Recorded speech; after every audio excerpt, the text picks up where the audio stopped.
New intro. So much love and appreciation to those of you who have been with me for the 2 year period plus that I've been doing this. Thank you for showing your love and support to the channel.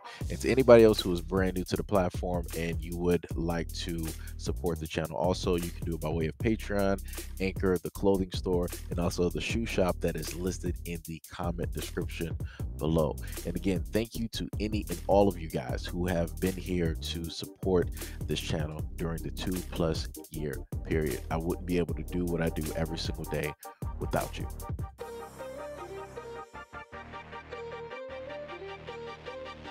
Are you in, and what are you seeing? Gulfport. We're in Gulfport, Mississippi, Craig, and I'll tell you the biggest sign, the biggest indicator that I saw this morning about the force of the storm last night is that the mail delivery has returned. We saw postal workers going out delivering mail this morning. Just a couple of minutes ago, people were walking their dogs. They're back on the beach right now, and that's the sense that you're getting, that the rain has stopped, the wind is still going there. I think we even have a random person going around. You know, I'm going to turn this way because, you know, we deal with some people every once in a while. But, you know, one thing that we are noticing is that the mayor said the curfew is still in effect. The curfew is going to be going on for at least until a period of time in which they can go ahead and survey all the damage. They did get some reports of some down power lines, of some trees that have fallen, or at least limbs that have fallen. So they're going to go ahead and do that survey to make sure that they're okay. Craig, I'm going to toss it back to you because we have a person who needs a little help right now. Hey. We're going to check in with Shaq Brewster just to make sure all is well. There's a lot of crazy out there, a lot of crazy.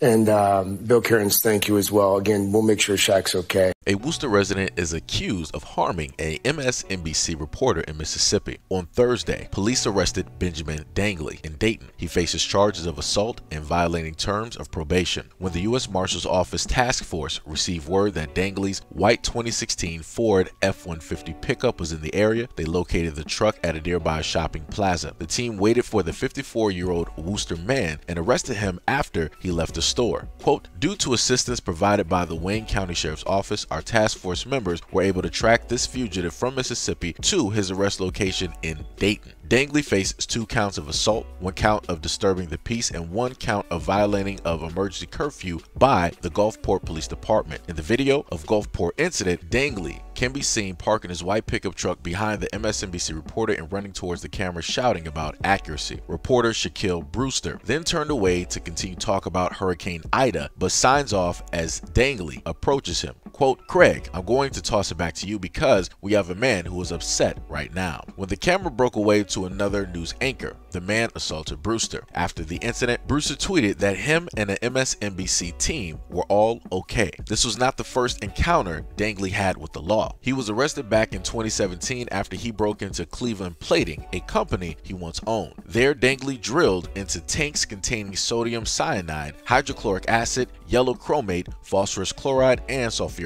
acid. The owner of the electric plating company stated that Dangley risked creating a deadly World War I-like cyanide gas. At the time of the incident, he was also in the midst of ongoing dispute with the company regarding the property, its lease, mortgage, and other issues. Cleveland Plating's owner asked the judge for a temporary restraining order, and Dangley was charged with a misdemeanor assault, accused of breaking into a building and punching and slamming a door into a security guard. Court documents from Cayuga County shows that Dangley was indicted on 9 charges, including felonious assault, breaking and entering, inducing panic, extortion, and vandalism. He pled guilty to 1 count of attempted felonious assault, inducing panic, and vandalism. He was sentenced to 30 days in jail and 5 years probation. Dangley served a portion of his jail time in Cayuga County before moving to Wayne County Jail. Because Dangley traveled to Mississippi while on probation, he could face up to 36 months in prison or severe restrictions.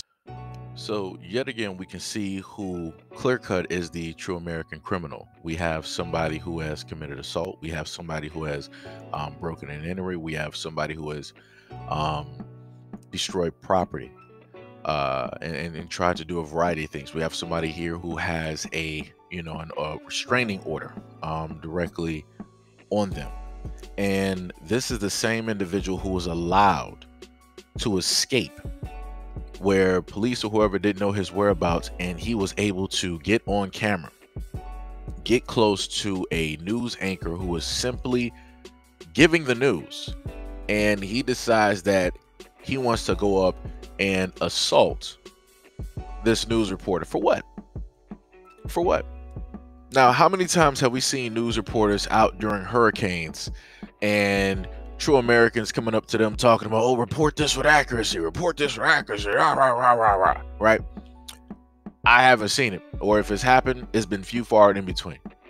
But the moment in time when you have black people who are doing the news, who are doing social media, who are, doing whatever, you will always have these true Americans coming out and being as bold as they can be and deciding that they can do whatever it is that they want to do because they're in their feelings. They're right. They own this country and you have to listen to them, and my tax dollars pay for this and that, and my forefathers fought for that, and my great-grandpappy was doing this and that. Like, they'll always have this type of thing to state some type of ownership, to state some type of pride, as if they 100% had a hand in building anything, when realistically you didn't.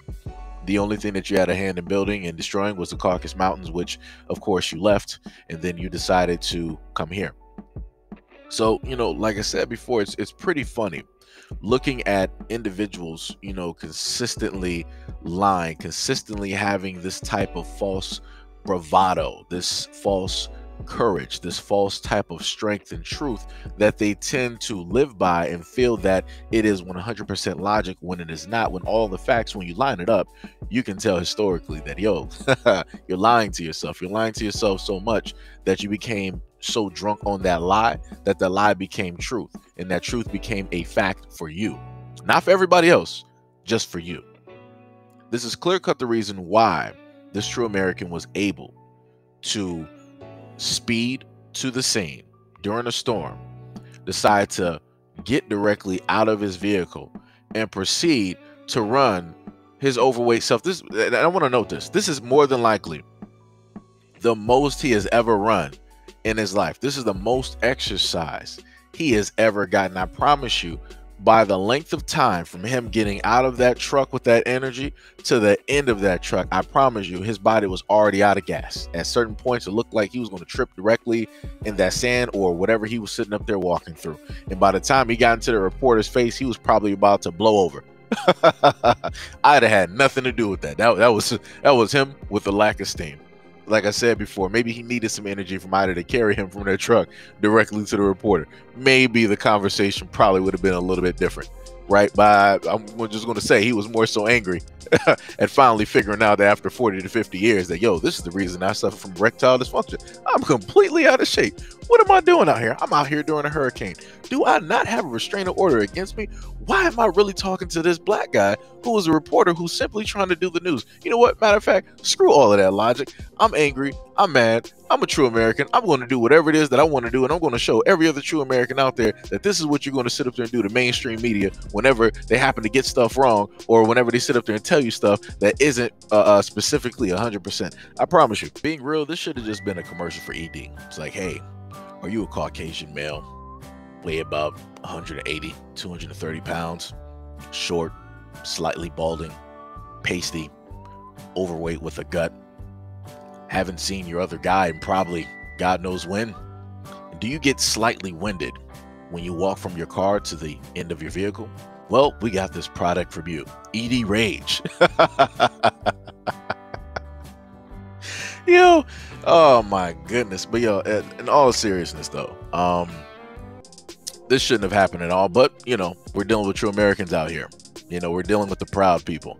So, this is what they like to do on any given Sunday when they are able to do it. They'll go to the Capitol in rage. They'll go to government buildings in rage. They'll go to your local post office in rage. And they will just so happen to walk up on a black weatherman, right? A black news reporter in rage as well. Like I said, this is America. But anyways, let me know what you guys think about this video and everything that I stated in the comment description below. And as always, peace, love, and stay tuned for the next video.